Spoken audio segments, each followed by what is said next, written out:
The woman lost everything and was desperate until the wealthy stranger made an unexpected proposal. The eviction notice trembled in Rachel Morrison's hands as she stood in the lobby of Phoenix Trust Bank, 3 months behind on her mortgage payments, and now this. The marble floors and soaring ceilings that once represented stability and promise now seemed to mock her desperation. Ms. Morrison, the branch manager, Maxwell Richardson, called her name from his office doorway. His crisp navy suit and perfectly knotted tie contrasted sharply with Rachel's worn blazer, the same one she'd worn to countless failed job interviews over the past 6 months. She squared her shoulders and followed him inside, clutching her folder of financial documents. At 42, Rachel never imagined she'd be here, watching her carefully built life crumble after 20 years in corporate marketing. The layoff had just been the beginning. Then came her mother's cancer diagnosis, the mounting medical bills, and the rapid depletion of her savings. "I've reviewed your situation," Maxwell said, settling behind his desk. His voice carried the practiced neutrality of someone who delivered bad news daily. "Unfortunately, given your current unemployment and debt ratio, we cannot approve a loan modification or refinancing option." Rachel's throat tightened. "There must be something. I've been a customer here for 15 years. Once I find another position." "The bank's policies are quite clear," Maxwell interrupted, sliding her application back across the desk. "We can provide you with information about credit counseling services," but a sharp knock on the office door cut him off. A tall man in an expertly tailored charcoal suit entered, his presence immediately commanding attention. "Max, sorry to interrupt, but we need to discuss the Reynolds account before—" He paused, noting Rachel's presence. "Mr. Harrison," Maxwell stood quickly. "I was just finishing up here." Rachel recognized the name immediately. Alexander Harrison was a regular fixture in the local business news, a self-made real estate developer known for transforming struggling properties into thriving communities. His steel-gray eyes settled on her face, then dropped to the eviction notice still clutched in her hand. "Please, continue," Harrison said. But instead of leaving, he leaned against the door frame, his expression thoughtful. Rachel gathered her documents with trembling hands. "Thank you for your time," she managed, rising from her chair. Her voice wasn't steady, but she refused to break down here, in front of these men who represented everything she'd lost. "Ms. Morrison," Harrison's voice stopped her at the door. "A moment of your time, if you wouldn't mind?" She turned, expecting pity, but found only calculated interest in his expression. "I have a proposition that might interest you," he continued. "Would you join me for coffee? There's a matter I'd like to discuss." Rachel hesitated, studying his face. At this point, what did she have to lose? "Coffee would be fine," she replied, summoning what remained of her professional demeanor. As they walked toward the local cafe, Rachel couldn't shake the feeling that this moment, this chance encounter with Alexander Harrison, would either be her salvation or the final nail in the coffin of her former life. She just wasn't sure which. "Do you believe in second chances, Ms. Morrison?" Harrison asked as they waited to cross the street. The autumn wind whipped around them, carrying the scent of approaching rain. Rachel looked up at him, her response careful but honest. "I used to. Now I'm not so sure they exist." A slight smile crossed his face. "Then perhaps what I'm about to propose will change your mind." The walk signal changed, and as they stepped off the curb together, Rachel couldn't help but wonder what kind of proposition a man like Alexander Harrison could possibly have for someone who had just lost everything. The Corner Cup Cafe buzzed with afternoon energy, but Alexander Harrison led Rachel to a quiet booth tucked away from the main crowd. Rachel watched as he ordered a black coffee and waited for her selection. She chose plain tea, the cheapest item on the menu. Old habits died hard, even when someone else was paying. "I've been watching you in Maxwell's office," Harrison said, stirring his coffee. "You carried yourself differently than most people in your situation. There was dignity there, despite everything." Rachel wrapped her hands around the warm teacup. "Dignity doesn't pay bills, Mr. Harrison." "Call me Alex," he said, then paused as if gathering his thoughts. "Tell me, what did you do before the layoff?" "I was marketing director at Precision Technologies for 12 years. Before that, I worked my way up from junior copywriter at various agencies." She couldn't keep the pride from her voice. That career had been her life's work. Harrison nodded, unsurprised. I looked you up while we were walking over. Your campaign for their renewable energy division won several awards. You Googled me? I never go into any situation blind. He leaned forward, his expression intense.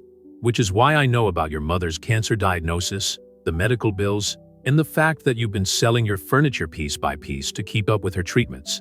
Rachel stiffened. If this is some kind of charity, it's business, Harrison cut in, pure and simple.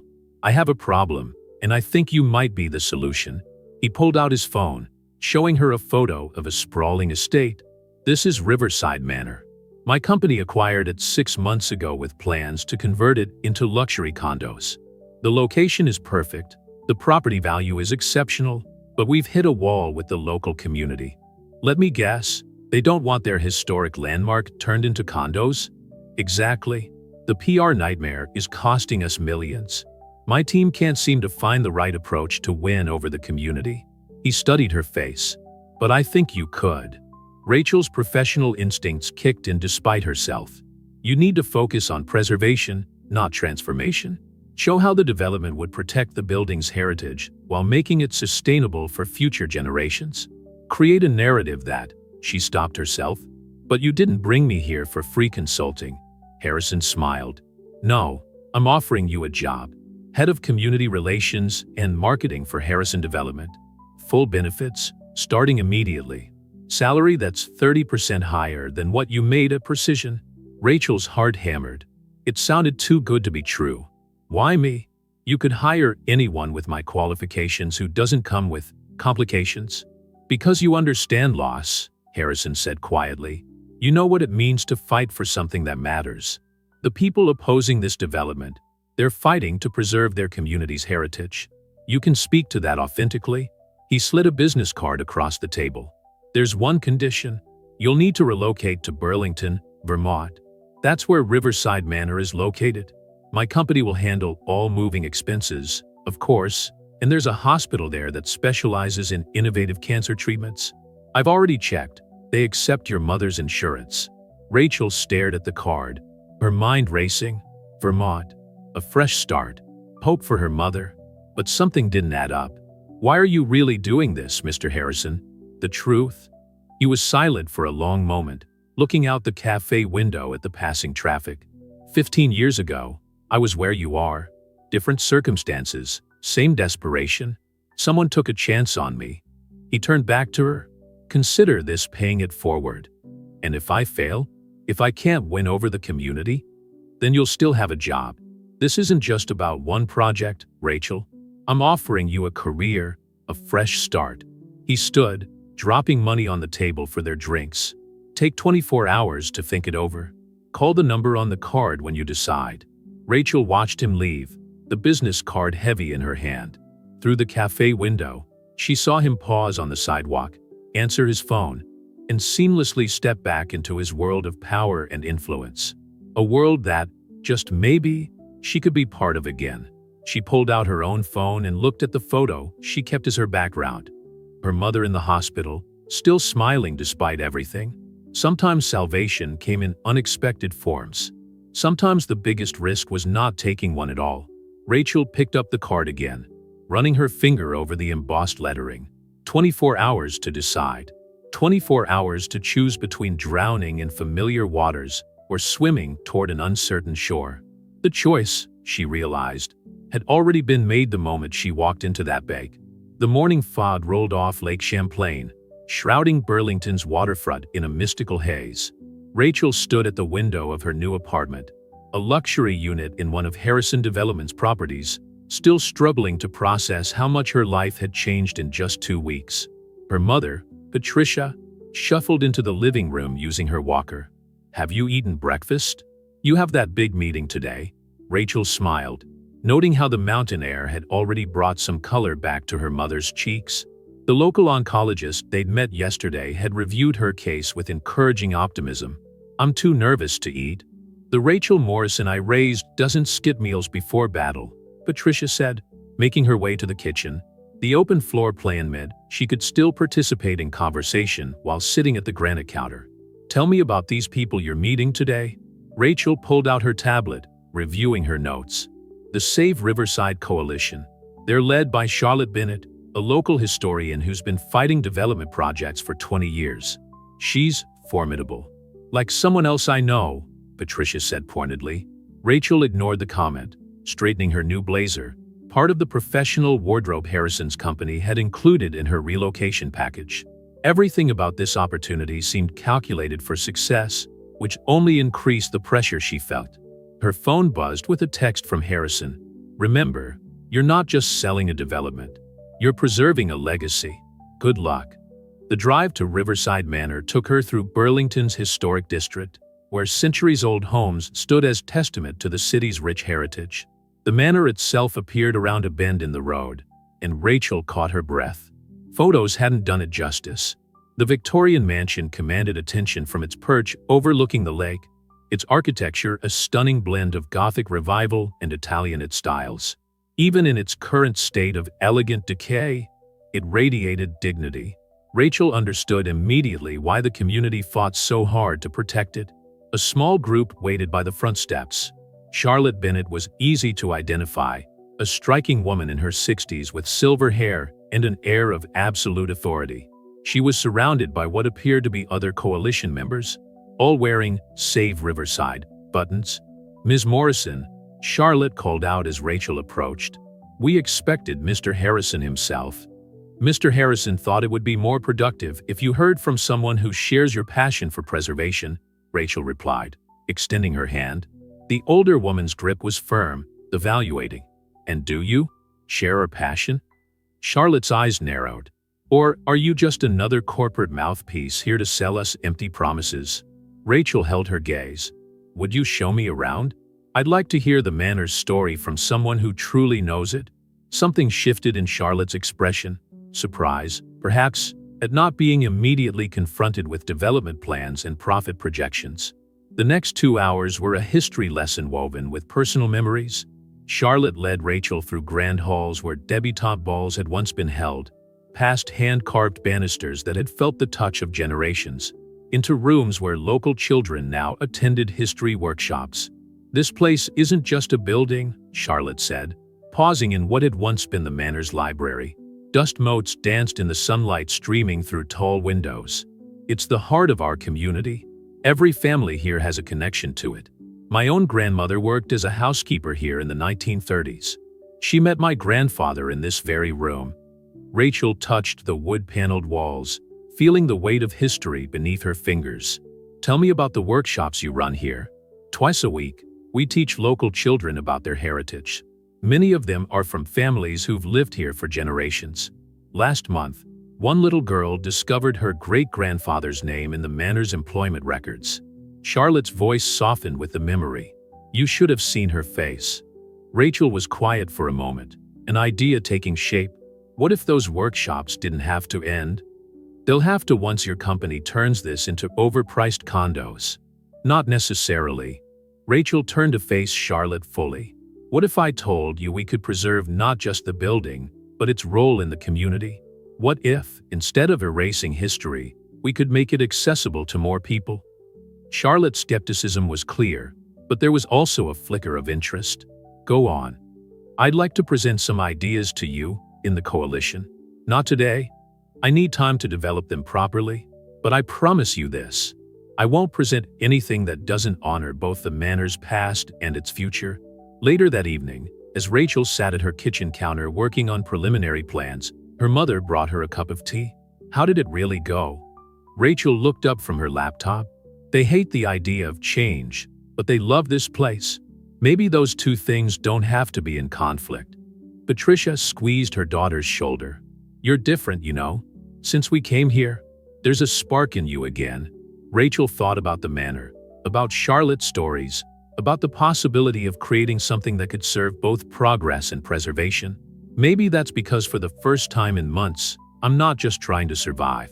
I'm building something. Her phone lit up with another message from Harrison. How did it go? Rachel typed her response carefully. I need 2 weeks to develop a new proposal. Something different than what we originally planned. Are you willing to trust me? His reply came quickly. You have until the end of the month. Make it count. Rachel smiled, already seeing the possibilities unfold in her mind. Sometimes the best way forward wasn't a straight line.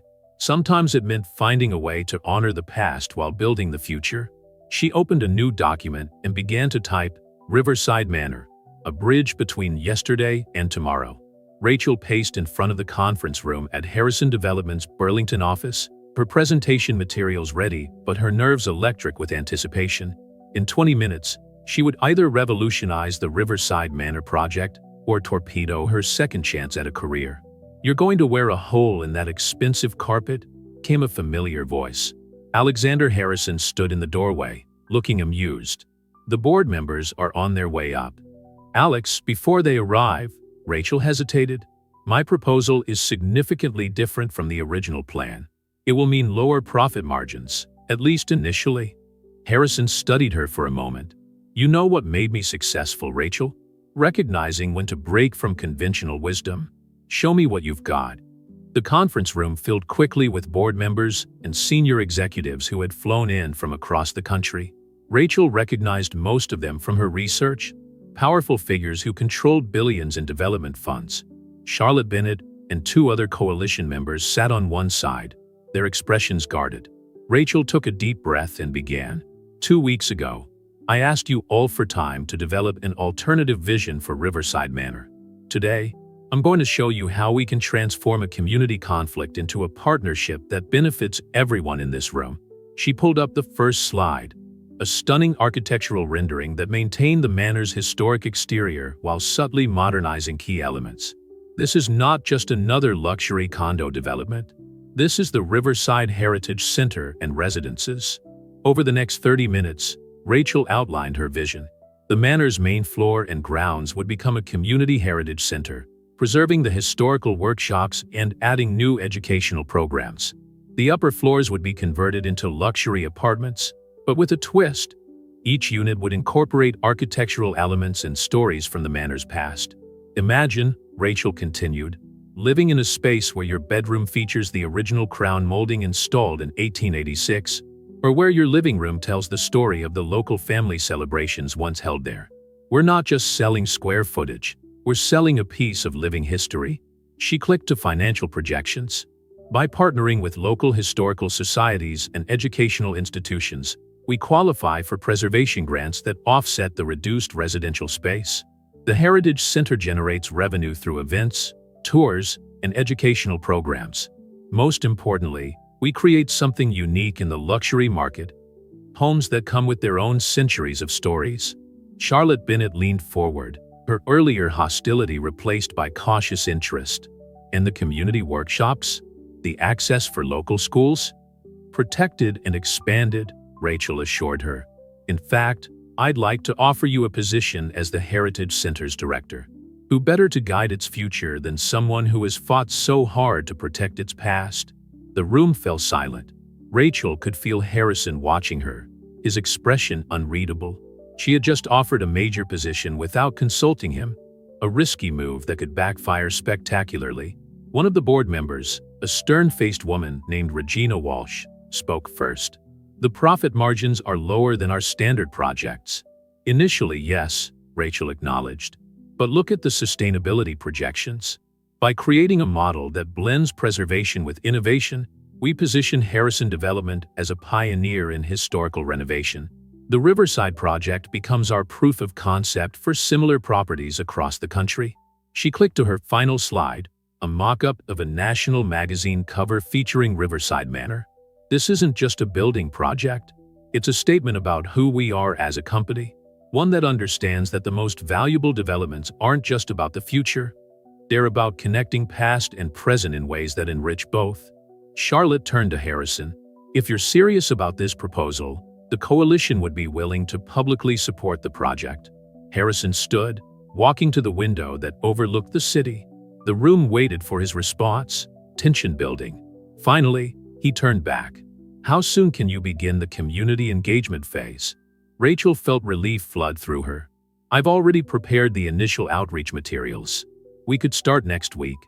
Regina, Harrison addressed the concerned board member. Work with Rachel on refining the financial models. Charlotte, I trust you'll help us navigate the historical commission approvals? Both women nodded, and Rachel watched in amazement as former adversaries began discussing logistics. As the room buzzed with conversation, Harrison moved to her side. Taking a big risk, offering Charlotte that position without consulting me, he said quietly. Sometimes the biggest risk is playing it safe, Rachel replied, echoing words he'd used in their first meeting. A slight smile crossed his face. When I hired you, I expected you to win over the community. I didn't expect you to revolutionize our entire approach to historical properties. Is that a good thing or a bad thing? That depends, Harrison said, on whether you're ready to do this on a larger scale. Because after today, we're going to have other cities calling. Rachel thought about how far she'd come from that desperate day in the bag. I'm ready, but I have one condition. Harrison raised an eyebrow. The model has to stay true to what we're creating here. No cutting corners, no compromising on the community integration. If we're going to do this, we do it right. Ms. Morrison, Harrison said with genuine respect, I believe you've just created your own job security. He extended his hand. Welcome to the future of Harrison Development. Rachel shook his hand, then turned to watch Charlotte, already sketching out ideas for the Heritage Center. Sometimes the best solutions weren't about choosing between past and future, but about finding ways to help them strengthen each other. She had lost everything to find that truth, but now she could help others preserve what mattered while building something new. It was, she realized, exactly where she was meant to be. The October wind whipped across Lake Champlain as Rachel hurried through Burlington Medical Center's parking lot, her heels clicking against the pavement. She was already 10 minutes late for her mother's oncology appointment, the third one this week. The text from work could wait. Dr. Andrea Chan was waiting outside the consultation room, her expression carefully neutral. Rachel, good timing. We just got your mother's latest test results. Rachel's stomach tightened. She learned to read doctors' faces over the past months, and Dr. Chen's professional mask wasn't quite hiding her concern. What's wrong? The new treatment isn't having the effect we hoped for. Dr. Chen pulled up several images on her tablet. The cancer is showing resistance to the protocol. We need to discuss alternative options. Rachel gripped the back of a nearby chair.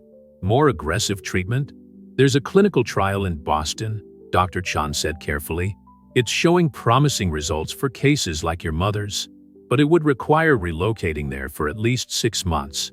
The room seemed to tilt slightly. Boston? 6 months. The Riverside project was at its most critical phase. Contractors were starting renovation work next week, and the community programs were just getting off the ground. Harrison Development had already announced plans to replicate the model in 3 other cities. I'll need to make some calls, Rachel managed. Her mother was waiting in the next room, already dressed and sitting in a chair by the window. Patricia took one look at her daughter's face and understood. Bad news? Rachel sat next to her, taking her hand. There's a trial in Boston. Dr. Chun thinks. No, Patricia interrupted firmly. Mom, we need to at least consider. I'm not uprooting your life again. Patricia's voice was quiet but determined. You've built something here, Rachel. Something important. Nothing is more important than what? Buying me a few more months at the cost of everything you've achieved? Patricia squeezed her hand. I've lived my life, honey. I've made my peace. Now I want to see you live yours. Rachel's phone buzzed again, Charlotte Bennett's name flashing on the screen. The third call she'd missed this morning. I can work remotely. Harrison will understand. Rachel Morrison. Her mother's tone sharpened. I raised you to finish what you start. That project of yours isn't just about buildings anymore. It's about people's lives, their histories. You don't walk away from that. Before Rachel could respond, her phone buzzed again. This time, it was Harrison. She reluctantly answered. Where are you? His voice was tense. The Historical Commission is here. They're threatening to revoke our permits. Rachel closed her eyes. What happened? The contractor found structural issues in the East Wing. They want to tear down the original conservatory. Charlotte is livid. The commission is talking about emergency preservation orders, and we're bleeding money every hour construction is delayed. I'll be there in 20 minutes. Make it 15. Rachel ended the call and looked at her mother, torn between responsibilities. Patricia stood slowly, steadier than she'd been in weeks. I'm going home to rest. You're going to go save that beautiful old building and all the dreams it's holding. Then you're going to come over for dinner and tell me all about it. She cupped Rachel's face in her hands. My treatment decisions are mine to make. Your job is to trust that I know what I'm doing. The drive to Riverside Manor was a blur of conflicting emotions. Rachel found the Historical Commission members gathered in what would become the Heritage Center's main gallery, their faces stern. Charlotte paced near the original fireplace, while Harrison stood with the contractors, reviewing documents. The conservatory's foundation is compromised, the lead contractor was saying. We can preserve the fixtures and some of the original glass, but the structure itself is an integral part of the manor's historical significance, Charlotte cut in. It's where the original owners cultivated rare orchids.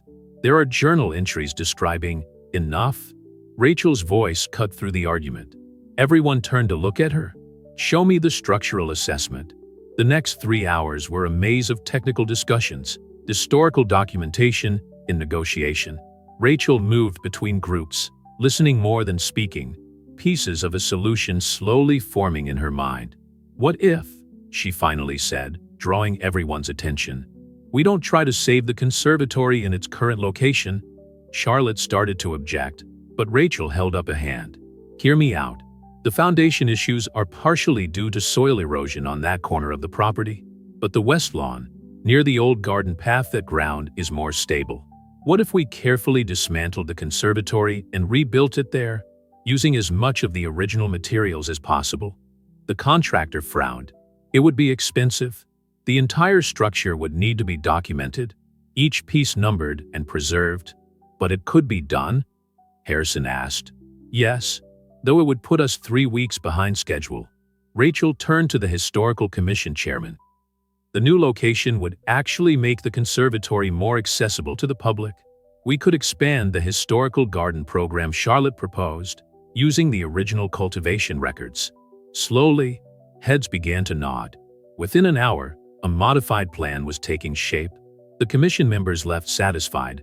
Charlotte was already redesigning the garden programs, and Harrison looked relieved, if concerned about the additional costs. You know this pushes us further over budget, he said quietly as the others filed out. Rachel nodded. I know, but sometimes preservation means being willing to rebuild, not just restore. She paused. Speaking of which, I need to tell you about my mother's situation. Harrison held up a hand. Already heard from Dr. Chen. I have a call in to Massachusetts General. They're interested in transferring the trial here. Rachel stared at him. You can do that? I serve on their board. Besides, he smiled slightly. You're not the only one who knows how to negotiate competing interests. That evening, as Rachel shared dinner with her mother, she realized that preservation came in many forms. Sometimes it meant saving buildings. Sometimes it meant saving relationships and dreams. And sometimes, just sometimes, it meant knowing when to let go of old foundations to build stronger ones in new places. Her phone lit up with a text from Harrison. Trial transfer approved. Tell your mother she starts next week. Rachel smiled, hope blooming like the orchids that would soon grow again in a restored conservatory, relocated but renewed, ready to flower in fresh soil. The first snow of December dusted Burlington streets as Rachel led a group of potential investors through Riverside Manor's newly restored main hall. Afternoon light streamed through the restored stained glass windows, casting colorful shadows across the polished hardwood floors. As you can see, Rachel gestured to where local artisans were carefully reinstalling original crown molding. We're not just preserving history, we're bringing it back to life. Among the investors was Catherine Whitman, CEO of one of the largest historical preservation funds in New England. She ran her hand along a restored banister. Remarkable. When Alexander told me about this project, I was skeptical. But this? She paused, taking in the seamless blend of past and present. This is something entirely new. Rachel smiled, remembering her own initial skepticism months ago. Now, as she guided the group toward the relocated conservatory, she could hardly believe the transformation. The structure gleamed in the winter light, its Victorian ironwork restored to its original glory. Inside, Charlotte Bennett was conducting a workshop with local high school students, teaching them about the manor's original botanical collection. Ms. Morrison, Catherine called her attention back. I understand you're already implementing this model in other locations? Yes, we have 3 projects underway. Providence, Portsmouth, and she was interrupted by a call from the hospital. Her heart jumped. She'd left her mother there for her latest treatment evaluation. Excuse me, I need to take this. Stepping into the butler's pantry, now converted into a small office, Rachel answered. Dr. Chan. Rachel, the doctor's voice was warm. Your mother's latest results just came in. The trial treatment is working. The tumors have reduced by 30%. Rachel sank into a chair, her legs suddenly weak. After months of uncertainty, of watching her mother grow weaker while trying to maintain hope, this was Rachel.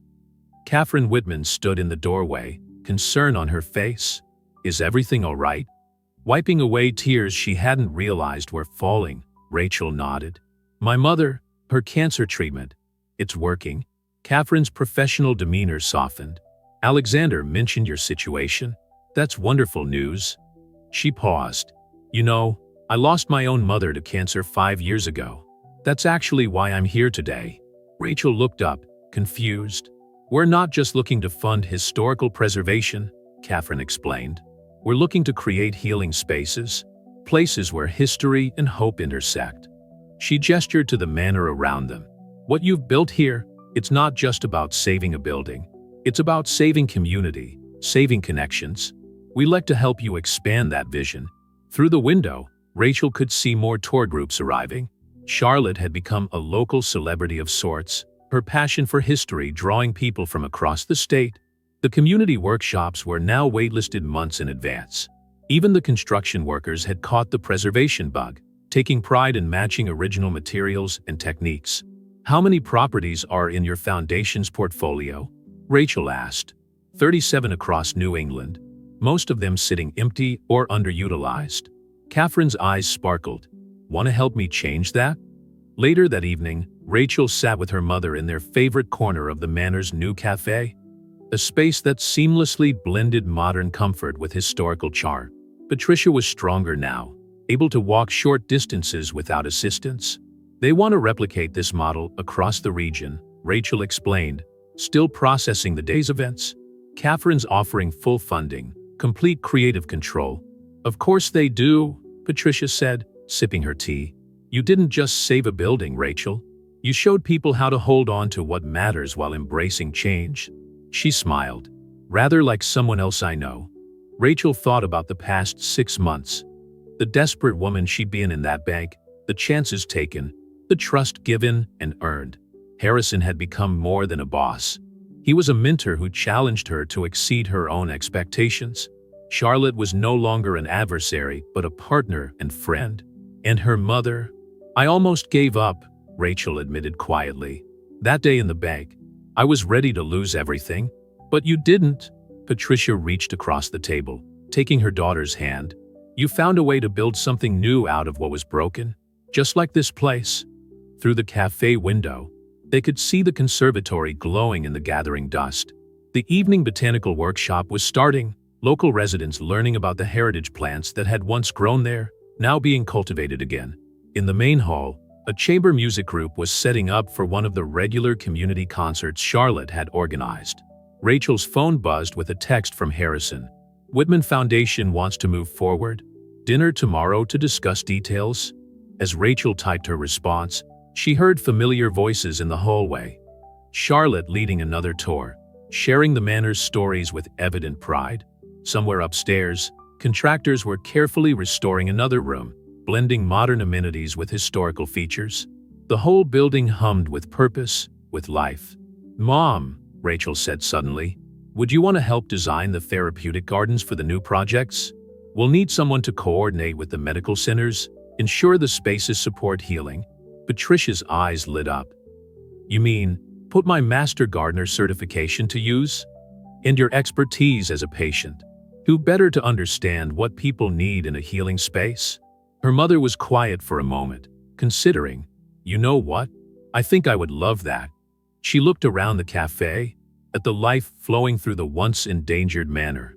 After all, If this place has taught us anything, it's that the best way to preserve something is to give it new purpose. Rachel squeezed her mother's hand, feeling the strength returning to her grip. Outside, the snow fell softly on the restored grounds, covering everything in a clean, white blanket, nature's way of honoring both what had been and what was yet to come. Rachel stood in Maxwell Richardson's office at Phoenix Trust Bank. But this time she wasn't asking for help, she was offering it. The same marble floors and soaring ceilings that had once seemed so intimidating now felt like merely another backdrop for business. "So let me make sure I understand," Maxwell said, reviewing the proposal before him. "Harrison Development and the Whitman Foundation want to acquire the Blackstone Hotel property for renovation? The same property your bank was planning to foreclose on next month," Rachel confirmed. "We'll preserve the historic structure while creating a sustainable business model, just as we did with Riverside Manor." Maxwell leaned back in his chair, studying her. "You know, I almost didn't recognize you when you walked in. You carry yourself differently now." "Amazing what a year can do," Rachel replied diplomatically, though they both knew it was more than time that had changed her. Through the office window, she could see the cafe where Alexander Harrison had made her an offer that had transformed her life. "Speaking of time," Maxwell said, "I heard about your mother's recovery. Remarkable results with that trial treatment." Rachel smiled. Patricia was now in full remission, her garden therapy programs at Riverside Manor attracting attention from medical centers across the country. Sometimes the best medicine isn't just about treating the illness. It's about giving people purpose. "Like what you did with Riverside?" Maxwell gestured to the magazine on his desk. The same national publication Rachel had mocked up in her presentation months ago. Now it was real, featuring Riverside Manor on its cover with the headline, "The Future of Historical Preservation. How One Project Changed the Game." "The Blackstone has similar potential," Rachel said, steering the conversation back to business. "The previous owners couldn't maintain it, but with proper investment and vision," Ms. Morrison, Maxwell interrupted. "The bank has already approved the sale. That's not why I asked for this meeting." Rachel paused, confused. "We want to establish a special funding division for historical renovation projects. Similar properties, similar challenges. We've seen what you accomplished with Riverside and frankly, we want to be part of it."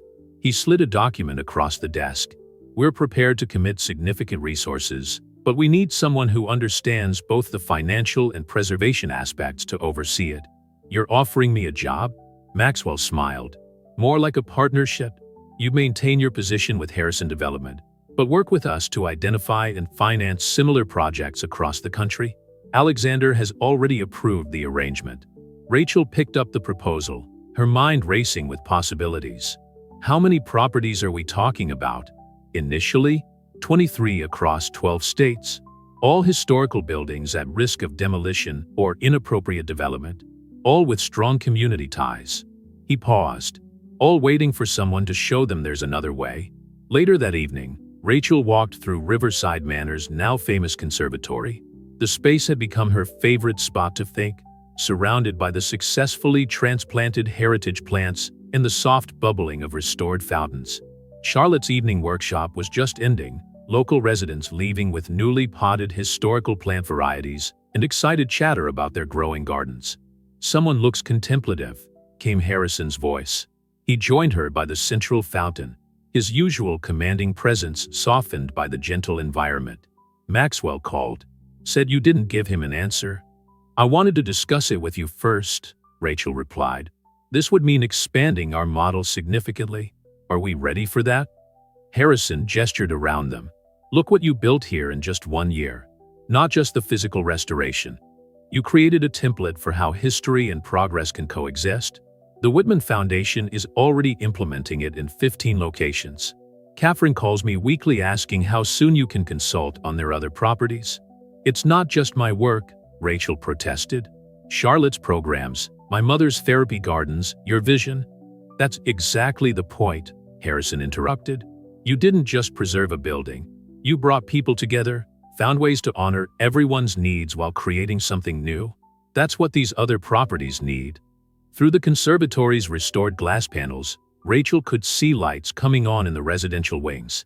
The first residents had moved in last month, young families and retirees alike, all drawn to the unique blend of history and modern living. In the main hall, she could hear the community choir practicing for their weekly concert. "I started out just trying to survive," Rachel said quietly. "Now look at all this. Sometimes I can hardly believe it's real." Harrison smiled.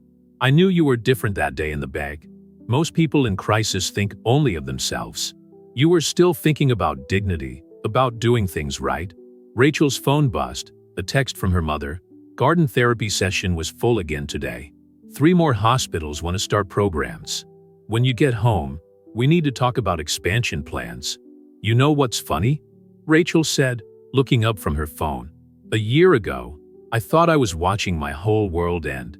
Turns out, it was just making room for a better one."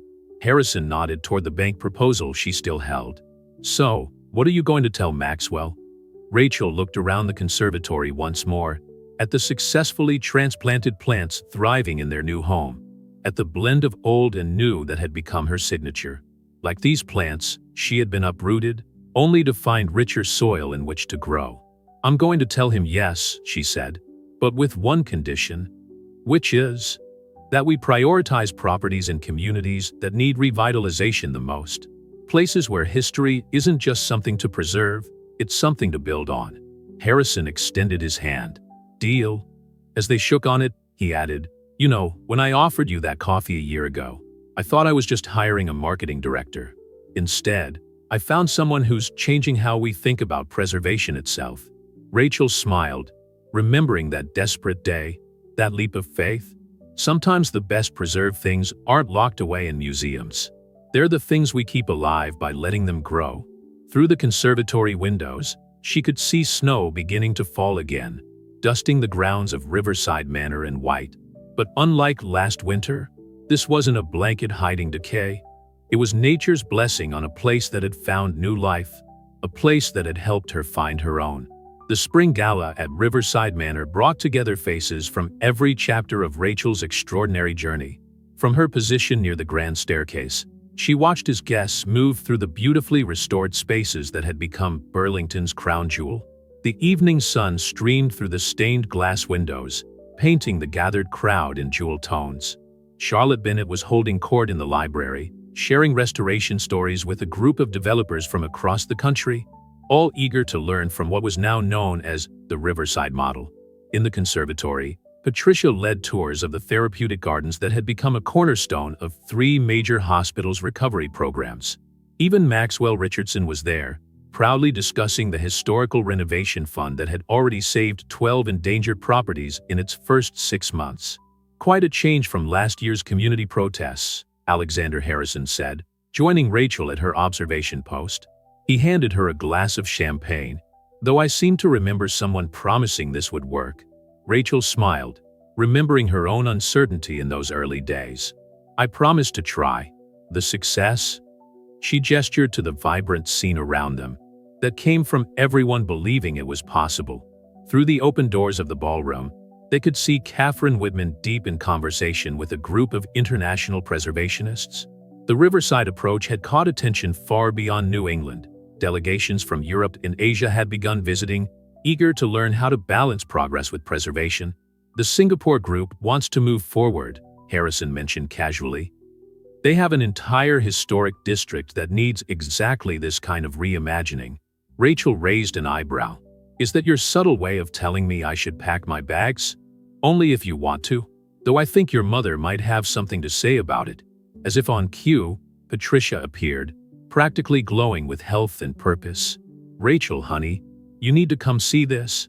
She led them to the Heritage Center's main gallery, where a new exhibition was being unveiled. "A Year of Renewal, The Riverside Story," read the banner, and beneath it were photographs documenting the manor's transformation. But it wasn't just about the building. The images captured the community that had formed around it. Children learning history in the very rooms where it had happened, elderly residents sharing stories with young families, cancer patients finding strength in the therapeutic gardens. "Look at this one," Patricia pointed to a photograph Rachel hadn't seen before. It showed her that first day at the bank, standing in Maxwell's office with the eviction notice in her hand. Beside it was a recent image of her leading a workshop for other developers, teaching them how to turn endangered properties into community acres. "How did you get that first photo?" Rachel asked, surprised. "Security camera footage," Harrison admitted. "Maxwell kept it, said it reminded him that sometimes the most desperate moments can lead to the greatest transformations." Rachel studied the two images, the woman she had been and the woman she had become. "You know what's strange? I'm actually grateful for that crisis now. Without it, none of this would have happened." Speaking of happening, Patricia interrupted with a knowing smile. "Isn't there something you need to announce?" Rachel touched the small envelope in her pocket. The results she'd received just that morning. "I was waiting for the right moment. I'd say leading the Singapore project while expecting your first child is quite a moment," Patricia said, her eyes twinkling. Harrison turned to Rachel, surprised. "You're 3 months," Rachel confirmed. "And yes, I still want to lead the Singapore project. We'll make it work." She looked around at the thriving community they'd built. "After all, that's what we do here, find ways to nurture new life while honoring what came before." The evening progressed into a celebration not just of Riverside Manor's success, but of the ripple effects it had created. Charlotte's preservation programs were being replicated nationwide. Patricia's therapeutic gardens had sparked a movement in patient care. The residential units had become so sought after that Harrison development had a waiting list 3 years long. As the gala wound down, Rachel found herself back in the conservatory, now lit softly by vintage-inspired lanterns. The space where she first begun to see how past and future could strengthen each other. "Penny, for your thoughts?" Harrison joined her, having just finished a call with the Singapore team. "I was just thinking about legacy," Rachel said. "Not just preserving it, but creating it. Everything we've built here, it's going to outlast all of us." "That's what makes it special," Harrison agreed. "We're not just saving history, we're making it." From the main hall came the sound of music. The community choir had begun an impromptu performance.